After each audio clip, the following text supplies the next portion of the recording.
You've just ceramic coated your ride. How do you maintain it? Feast your eyes on this. Hi, I'm Ivan. I'm Nick. And this is DIY Detail. Today we're going to go into the simplest way you can wash your car. When your vehicle is ceramic coated, you need to maintain it. And when your vehicle isn't ceramic coated, you need to maintain it. So it doesn't matter what you've done to the car, you still need to wash it.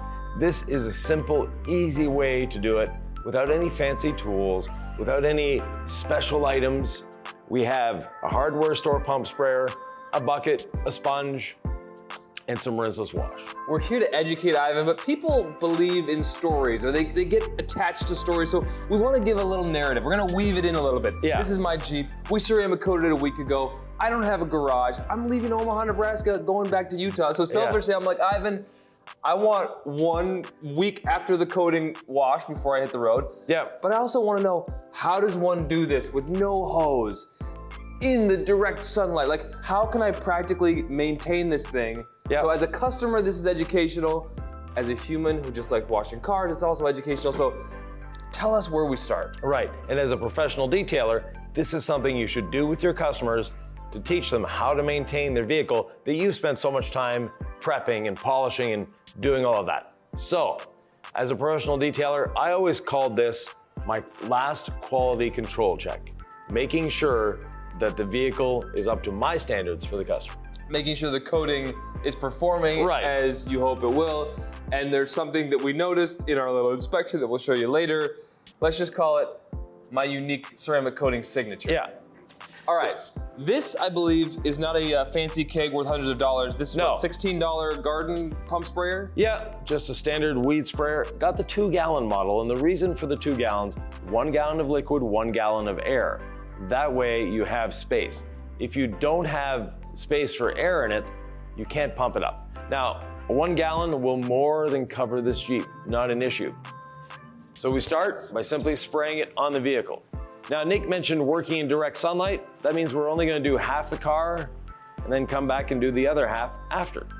So we're truly behaving as if we were under the sun. Yeah. And what do I consider there? Just precision of pre-spray and precision of where I'm putting liquid? Yeah.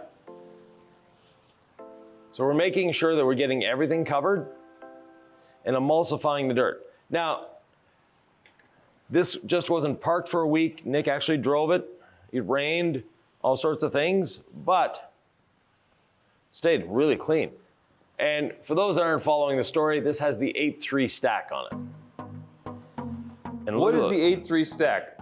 Well, it's a combination of our 8-year coating with a 3-year stacked on top. And no, it is not a 2 layers of coating. We actually build a new layer. And you can actually see the dirt here in the little bubbles.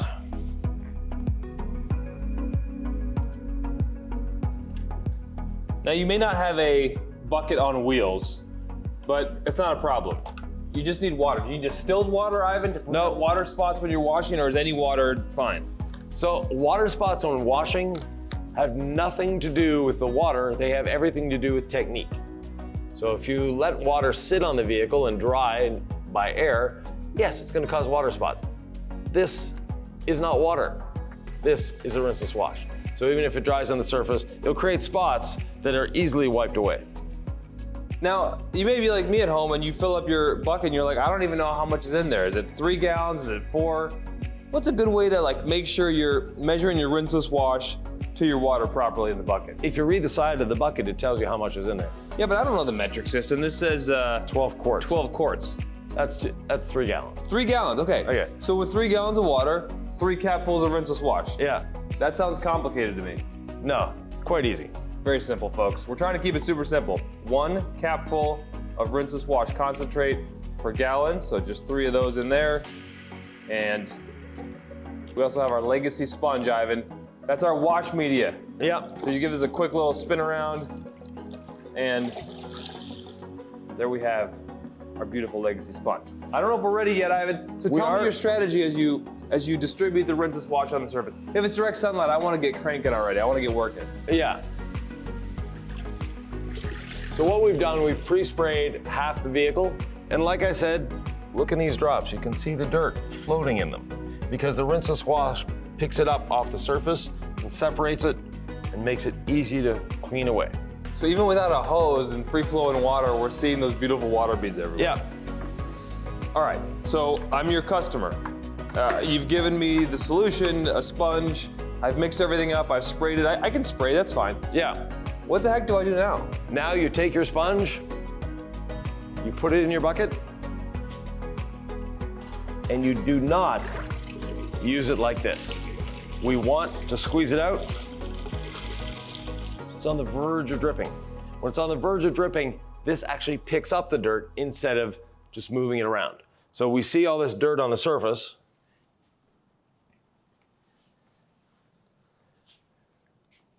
And now it's picked up the dirt. We see the dirt here.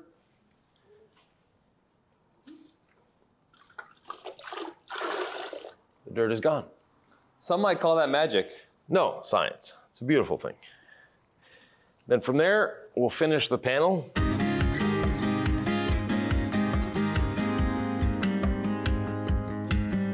So are you working top to bottom, left to right, zigzagging? What's the methodology here? Normally top to bottom, but I just wanted to show it picking up the dirt. And when you're doing this with your customer, if you're a professional detailer, you want to show them these things. Show them how it works, why it works. And you can dry this panel off now. So you've washed this entire panel? The whole panel is washed. Now what do you have in your hand? Ceramic gloss. Okay. Our fantastic drying lubricant, ceramic sealant, smells great, adds lubrication, adds protection. Right. It's really not necessary because you have a great coating on here. So should I just do a rinseless wash wipe? If you want to. Now, I know you like using ceramic gloss, so go ahead. But it's really not necessary. So one spray on the panel, that's all I need. And where I distribute, or where I put the spray is where I put my drying blanket? Yeah. Is any drying towel okay, or do they have to use the drying blanket from No, DIY any detail? drying towel will do the job. All right. So that's one spray there. Yeah. Another spray there.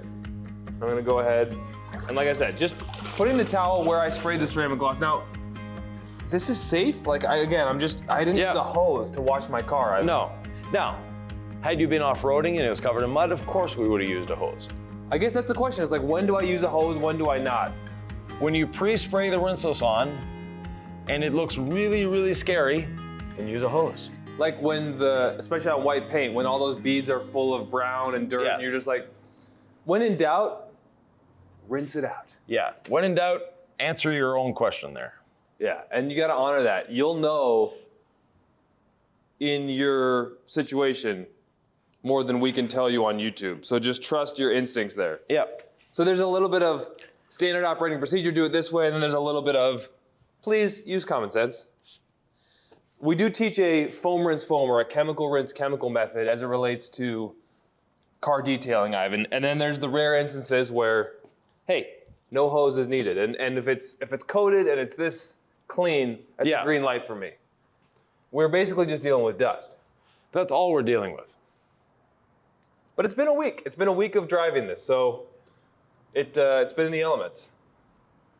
Now, as a professional detailer, what I did is I always took the towel away from the customer and had them wash their own vehicle.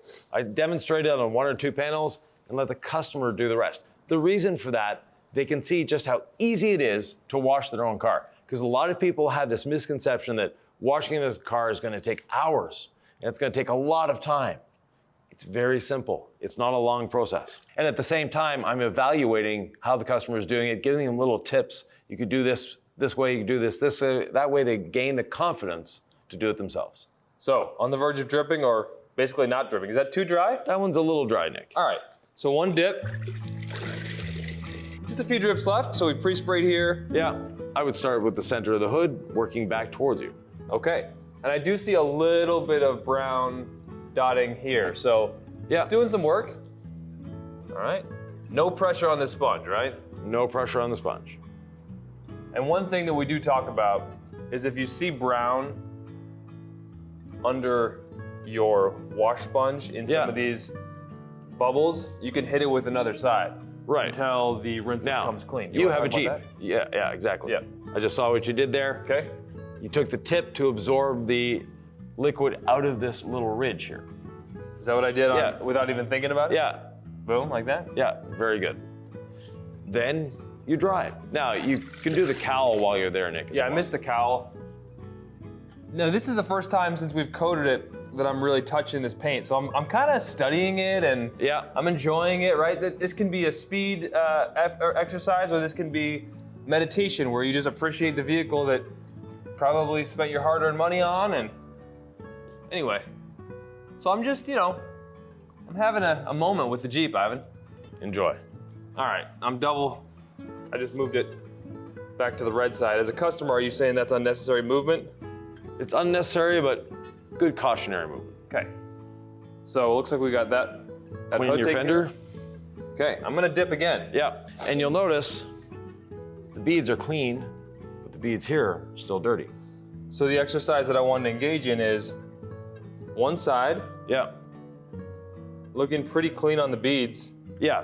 The sponge absorbs the dirt up into it to drop it back into the bucket as soon as you're done. But as my insurance wipe, see how that's a little, Yeah, I brought that up. I'm gonna just hit it with a clean side of the sponge, and then I'm seeing all clean water beads under my legacy sponge. So that's a green light to go ahead and dry. yeah. Well, do this little piece here. All right. That way, you've got that whole section done. I've done this a few times, Ivan, but I will always take one more classroom detailing exercise with LaCroix, the Rinseless wash specialist here, Ivan LaCroix. All right, here's the Be ceramic methodical. gloss. Oh, I'm washing my own car. All right. You're washing your own car. There's a ceramic gloss, one spray. Now, we have different size drying towels. Yes. As of this recording, I'm not sure what's going to be available when this comes out. Right. But this is our full-size drying blanket. Yeah. Is this the towel they can use, or they should use all the time? Yeah, they can use that all the time. Now, we have smaller solutions, and let me get you one, Nick. Ivan, how can I make sure this is safe? Because again, with no hose, I'm a little nervous. This is my baby. What advice do you have for folks to make sure the rinseless wash process is as safe as it can be? If you're nervous about it, get a hose. What is the ceramic gloss making the drying process any safer here? Yes. But the rinseless wash, it's not making it safer, it's making it psychologically safer for you. The drying? Yeah, because the rinseless wash is very safe as it is. As a drying lubricant Yep. on its own, yeah. So if you don't want to add the extra step, you can go ahead and just dry. We essentially have half of the vehicle washed. We didn't hit the roof yet. Am I worried about that with this hard top? You want to wash it, obviously, yes. But we'll get our little ladder and get up there. Okay. Now, we have a 3-pack of these towels. These towels are enough, one of these is enough to dry this whole Jeep. So they're extremely absorbent, they do a great job, and they're a lot lighter weight than that. Plus, the Jeep, with all its nooks and crannies, these are a little more maneuverable. Let's go to the other side. Oh, you already pre-sprayed the hood. Just half of it. Now, in pre-spraying, I went a little further on the hood because I knew if I sprayed the hood now, I would get overspray on the side that you've already washed. In case you accumulated any insects this week. One thing we talk about here is we save the front bumper to last. Yeah. Whether you're doing a rinseless wash, a foam rinse foam, it's kind of a good practice when you're doing your contact wash to save this until last because of all the accumulated bug guts that you might pick up in your sponge. Any thoughts on that, Ivan? It's actually not for the bug guts in the sponge, Nick. It's to allow the rinseless wash to dwell longer to break them down more. Either way, it's the bugs. Yeah. And we're trying to be safe. I'm thinking kind of a top down here. Gonna flip the side of my sponge. Anything special about washing a Jeep versus washing kind of any car outside with rinseless wash? No, well, a Jeep has a little more nooks and crannies than your average vehicle, meaning that there are areas that will maybe drip for a while. So I hit the front windshield and then the hood, and I'm noticing how brown a lot of these water beads are. Yeah. So I'm gonna do the fresh side of my sponge, no pressure, and I'm just looking for what's under those beads or in those beads, encapsulated by the rinseless wash. Once that goes white, I'm feeling like I got the green light. And we used To pre-spray the whole Jeep, less than half a gallon. So we started here and we're there. Half a gallon is there. So we use less than half a gallon to do the Jeep. If direct sunlight is a punishing time to wash a car, and this is just you at home, yeah, I'd highly encourage folks, do this in the evening, right? When the sun has gone down, because there's times where I can pre-spray a panel and it dries on me. Yeah. So it can get pretty brutal out there in those detailing streets, folks. We know what it's like. So you're just showing how one half of a vehicle is a precision wash. Right. But you could shrink that down depending on your conditions, right? Definitely, you can shrink it down to 1/4 of the vehicle at a time, one panel at a time, really. Always pre-spray to make sure that the wind is carrying it where you haven't washed as opposed to where you have washed. Makes sense. We have a black-looking sponge. Picked up some. Yep. What did I pick up? Just dust off the surface. Dust off the surface. Okay. Traffic film. So we're putting in the Rinseless wash bucket. We're letting the chemistry work on our behalf, and now I have a clean wash media, right? So. Yep. That to me says I'm putting something clean on my paint, that's safe. Paint, glass, plastics. We didn't introduce any all clean here, Ivan. No, there's no need. Your wheels have a week's worth of driving on them. There's no need to get a harsh chemical out to do your wheels. And the Rinseless wash, like, again, how is this safe without using a hose? Rinseless wash has polymers and it has surfactants. It's providing lubrication for you. And it's emulsifying. We can see it, how it lifts the dirt off the surface. And then with the sponge itself is very soft. The other thing that the sponge is thick, and the thickness gives it safety, no pressure points. Plus, these slits not only give a place for the larger particles of dirt to go, which you shouldn't have, but at the same time provides flexibility. So they can move around.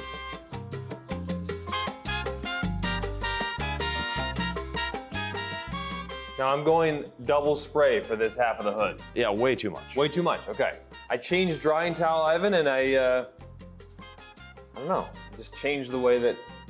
Yeah, you don't need that operating. much. You're actually causing yourself more work by doing that. Explain that to folks, because as much as it may annoy you that I keep doing too much product, I think the people at home are probably more likely to be like me. So when I'm using more product, it feels like it's safer, right? More to me seems better. Yeah, it isn't, because what you're doing now is you caused a bit of streaking on the hood, same as on the glass, because you have to go over it many times because you have too much product on the surface. So truly, one spray is all you need. Yeah. So go get those drips on the other side and underneath the windshield hook. You know, the Rinseless wash is a drying aid, Nick. So you don't need to add a drying aid. You're just adding ceramic gloss because you like the smell of it under the windshield hook. It's gonna be the cleanest car on the road, Ivan. One spray of ceramic gloss, and then using the Rinseless wash paired with the ceramic gloss.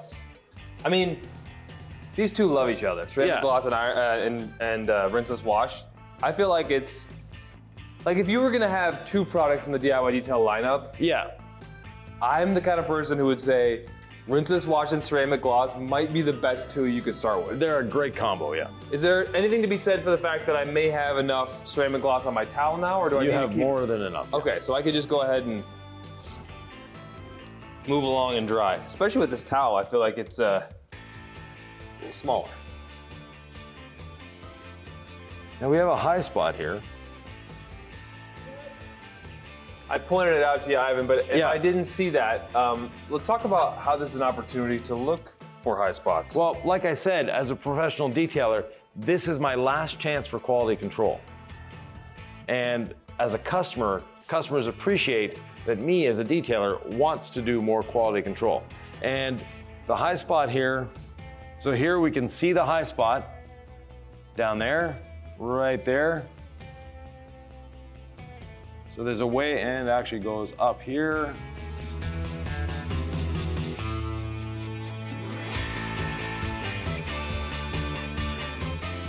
The way to remove a high spot is a short nap microfiber towel with a little bit of C6 app. What is C6 app for the folks who may never have heard of that before? That's our adhesion promoter polish, and it has just a tiny bit of abrasive in it. We don't want something that's very abrasive to remove the high spot. because we don't want to remove coating, we just want to remove the excess of coating that's there.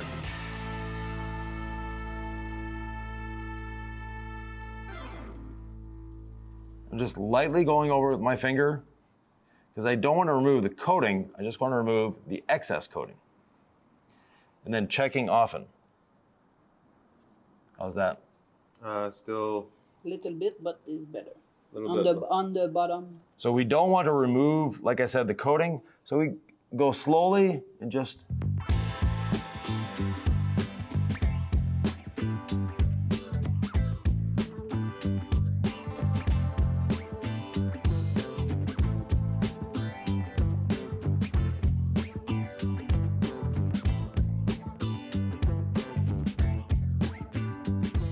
So with all this abrasion, Ivan, are you sure you're not removing my coating? No, it would take a lot more than this to remove the coating. The high spot is an excess of coating, but also mostly an excess of solvent. And the solvent is trapped under a little layer of coating. There's still a little bit on the lower portion. And you don't want to be taking a tool and going after this and I'm going to fix this whole section. No. You notice I'm taking little small bites out of it because it is an excess of coating. And that excess means if I'm just taking small bites and slowly working it, I will remove it without damaging the coating beneath it. So hand polishing, short nap microfiber, what about this towel is relevant to folks out there? Just the short nap microfiber. So it was down there, and where was the rest? Inspecting here, the areas that still have, that's why I put a bit of polish on there, and now I can go by hand. And again, no pressure whatsoever. And that's why you want to inspect frequently, is just to make sure. Ivan, it's important when you're educating a customer to put them to work. Right. Now, this I wouldn't have a customer do, but it is your Jeep. So I noticed just a couple spots left, and again, I may be liable, hey, let me grab the yellow pad on a dual action, and you're saying that's just too much? Yeah, and don't go so big, Nick. Okay. You only had 2 little spots, you don't need to do all that area. Well, as you know, when you're down here, it's hard to see. So the lighting, it's difficult. I'm working blind a little bit. We're trying to make sure the lighting works good for the camera. So I can't see what I'm doing here. Yeah, so you have a spot there and a spot there. So work it as 2 individual spots. Again, once you've left, I literally am just looking at paint. Yeah. So. Where? Right there. Okay. And 2 inches in. Yeah, right there. Perfect. Now inside the C6 adhesion promoter polish, there actually is a bit of ceramic too. And that's more than enough, Nick. Okay. You want to go frequently, little bursts instead of trying to work all the way down to the paint. You keep inspecting. Yeah. Yeah. That looks good? Yeah. Okay, cool. You pre-sprayed the back already. Everything is pre-sprayed. So it's time to give it a wash. So while you're doing this with your customer, coach them. Make sure they're understanding why they're doing it, not just what they're doing. And once they figure out the why, then it becomes easy. Like starting at the top, working your way down, little things that we take for granted as detailers, but some people may not have had that education, may not have thought about that before. Now, Nick, you have a Jeep. It's new to me, Ivan, so I'm learning the ways. If you open the door, then you can get to this area. That's beautiful. See that little missed spot? Boom. Just like that. And now it's easier to get the bumper too, Oh, yeah. because you don't have a tire in the way. Do you recommend folks just take their car through the car wash once it's been ceramic coated? They can if they want to. I don't recommend it, but it's something that you can do. But ideally, no. And a lot of people think a ceramic coating requires this special extensive maintenance that's going to be so long to do. It's just as easy washing your car that has a ceramic coating than one that doesn't. It's actually easier to wash it because that ceramic coating is there. And that's why you get a ceramic coating, to make it easier to wash, to make it easier to clean. I love how pliable the sponge is. You know, Yeah. it can move around and go into different contoured situations. Let's see, that's a pretty dirty sponge, Ivan. You think it's gonna clean? Of course. Red, dirty.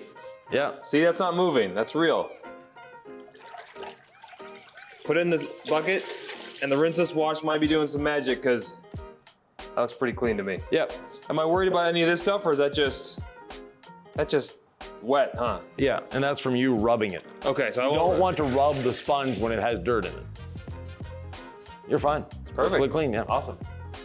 All right, so I think I did. You're missing your bumper corner there. Oh, I didn't do the bumper, you're right. The light. Boy, should folks be intimidated by getting every spot, never missing anything, being perfect? Yes. They should be intimidated by that. No, not intimidated, but they should be careful about it. You don't want to be missing spots. Be methodical. Like under the bottom hinge, Nick didn't go there. And the reason I know that is I can see the pre-spray bubbles instead of lines from the sponge. Yep. Yeah, Rinseless will actually tell you a lot. Where you've been, where you haven't been. Yeah, like this bumper corner. Now be very careful. Not all sponges are created equal. Not all rinseless washes are created equal too. But especially sponges, our sponges are made in America, and there's a lot of, let's say, imported knockoffs that might seem to be the same shape, even the same color, but the durability of the foam is not the same. And neither is the self-cleaning ability. Ivan, you talk a big sponge game. Yeah. What makes the Legacy sponge different from other sponges out there? Because that might freak people out still. Yeah. So the copycat sponges, the foam in it might seem soft to you. Soft to you doesn't mean safe for the paint. And the Legacy sponge actually has a bit of stiffness to it, and that's by design. It's meant to be that way, and it works better that way. If your sponge is too soft, you're going to be squeezing it a little more. You're going to be putting a little more pressure on it, things you don't want to be doing. Pressure's not your friend in detailing? Get the back here while it's open. Pressure's not your friend in detailing? No, it never is. If it feels like you're working, you're doing something wrong. I'll save this to the end just in case it was lingering with any dirt. But I suppose the principles of cleaning apply here just as much as anywhere else. We've used Rinseless wash. We've washed with the Legacy sponge and Rinseless wash. Yeah. It's ready to be dried. The surface should be clean. Yeah. Boy, it feels nice to be washing coated paint because we went all the way back here. We took the wheel off. Yeah. And everything back here is beating up and just cleaning so nicely. Right. Is detailing your car about getting everything perfect? It's about getting it to your satisfaction. Now, you missed one spot, Nick. The roof. The roof. And should have started with the roof, but one thing as well, when you're done cleaning your windows, put the wiper arms back down, because a little gust of wind, something can come, and if you're lucky, they fall like this. If you're not, you can do this, and these wipers are very soft, but if you have the wipers with the metal arms, they can actually damage your windshield. So get it done and then put them back rapidly if you can. That makes sense. Don't leave wiper arms up. It's not their natural position. Even in a controlled environment like a shop, you like them down whenever possible. In case you touch it by accident and it flies down like you had happen on your windshield a few minutes ago. Yeah, you think some of this stuff sounds kind of boring, like stepping onto a ladder, not leaving the windshield wipers up, polishing on speed 2, and the more time I spend with you, the more I realize it's because you've seen enough things happen. Yes. We want to hedge against big disasters. We want things to work well, and it doesn't always seem necessary, but you've seen it all happen in your 40 plus years of experience, right, Ivan? Yeah. Oh man, it's rewarding to clean something that's so protected, Ivan. Yeah. Because it cleans so nice. It's easy to clean. That's why people get coatings. Detailers think people get coatings to make their paint glossier and to make it perfect and all that. The average consumer wants it easy to clean, shiny, and that when they do go through the car wash, it cleans up better. What's your advice on where to put the ladder for most efficient, least amount of moving? Oh boy, look at me. That's why we do the top first, right, Ivan? Yeah. You've got strong ladder game though. What's your strategy for a platform or ladder? Well, like for yourself, you're too close to the back of the vehicle. Okay. Because you're very close there, but you're having to reach, and your ladder's 6 inches away from the Jeep. It could have been closer. See, I was thinking I'd have to move the ladder anyway. Yeah. But open to feedback. I like the platform because you can put it in one spot and maneuver around. You drift all the way down. That's why we do top down, right? Yeah. Yeah, roof first. Some people want to ignore their roof. They're like, no one will see it. I don't care. Your thoughts? Yeah, that's also the first place that paint degrades because that's the one that's most exposed to the sun. So you'll see cars, next time you're going through a parking lot, look at the roof of cars. And some of them, the sides will be beautiful, the roof looks flaky and chalky. That's because someone probably didn't wash that roof or wax it or maintain it. There's one spot that we saved till the end, Ivan. There's actually three, but I'm sure there's many. Yeah, the front of the paint, the front of the car, the grille, the bumper, and then there's two other things that need to be done on this Jeep. But there's an order to this, and there's a reason for the order. All right, I'm getting in here. All this has been... Yeah. Now you want to really squeeze out your sponge once you're done that bumper. Okay. Am I done yet? No. No. So stand by.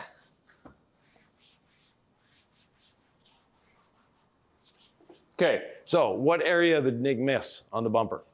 You tell us in the comments. It's big. It's silver.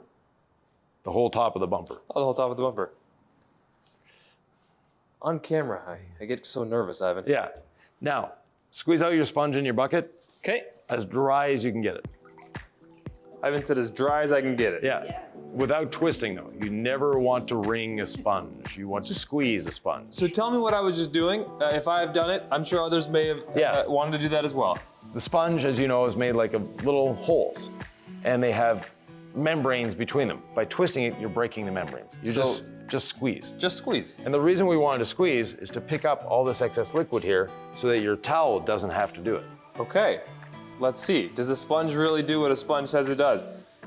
Excess liquid, very dry sponge. Wow, look at that. And then the drying towel doesn't have to do all this work. Right. I mean, where'd you get so smart? Experience and being lazy. Wow. And it actually draws up a lot of that into it. That's why we don't want a dripping wet sponge. Because it wants to absorb. Yeah. It's all making sense. Now, and speaking of a dripping wet sponge, here's a towel that hasn't been in the wash bucket. What happens if the Rinseless wash dries up on me, Ivan? What should I be thinking about in that case? Not a concern. From there, the next thing you want to do is spray a little bit of ceramic gloss or more Rinseless wash on the surface, and it'll dry up beautifully. Now, that front grille is stained from years of bug guts being left on way too long and no ceramic coating. Now, what other two parts are left on your vehicle to clean? Wheels. And? Tires. Running. Right. The running boards have not been cleaned, Ivan. The wheels have not been cleaned. Right. So we're going to introduce one other thing to this, and that is a wheel and body brush. So you've washed the whole body of the vehicle. You don't need a separate bucket for your wheels. Just use what's remaining in your wash bucket. You can take the sponge out of there, Nick. You're the king of efficiency. So once you're done with the wash, you keep this bucket going for wheels. Right. I've never heard this method before. The one bucket method, Ivan. Yeah. And he doesn't even realize when my mind is blown because it's just, you've been doing this so long. So, do your running boards first. With the wheel and body brush. Yeah. Nice and wet? Yep. All good? Now, where could I get something like this? Maybe like DIYdetail.com? Yeah, that's probably the best place. And not all brushes are made the same. So if you see a green brush on the internet, it doesn't mean it's the same brush. Trust me. And I'm not saying this just because we sell this particular brush. We've done research and development to make sure this brush is safe for your paint. This is our wheel and body brush. This is another generic green brush. And you can see the difference. Look how you can hear it.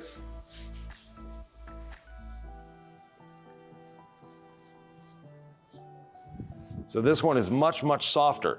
And the flagging is a lot more pronounced. And flagging means at the end of the bristles, it's like split ends. And you can see it very well here. So we'll take one bristle out of the picture, and you can see how the bristle is solid up until here, and then it's all split apart. That splitting apart of the nylon makes it very soft, makes it hold the liquid, and safe for your paint. This one, I wouldn't use on paint. This one, not an issue.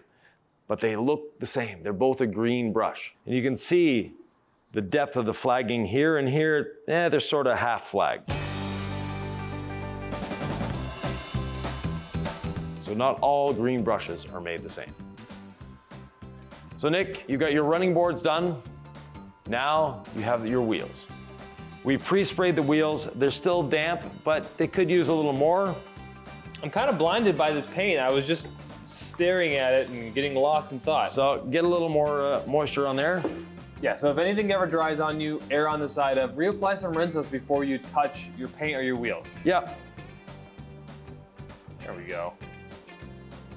And you can use, depending on your sprayer, you know, and how much pressure you've got built up, you can almost use that as a hose to flush things if you're in a pickle.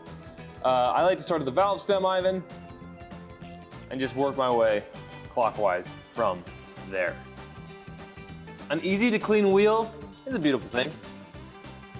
So whether that's just quick beads after your wash, or ceramic gloss after your wash, or ceramic coating on your wheels, they are just a joy to clean when they're protected. And in the spirit of that, I probably did about 3 sprays too many, but I like to know there's protection on my wheel, Ivan. And it's perfectly safe to use this towel because, Ivan, these wheels came out clean. Yeah. I wouldn't use it on the wheels first and then the body. I would probably do it in the opposite order. How do you feel about that? To me, it doesn't make a difference because when I clean the wheel, I clean the wheel. It's clean. I wouldn't put my towel on dirty paint. I'm not putting my towel on a dirty wheel. So Nick forgot one little thing. That's the tire. I'm not surprised, Ivan. I'm not surprised. All right, so I've already cleaned and protected the wheel face. I'm sorry. I'm sorry, Nick's arm and shoulder. Now, is this really doing a cleaning job, Ivan? You tell me. Yeah, the browning that I thought was an issue is just wiped around. That was just a little dirt. Yeah.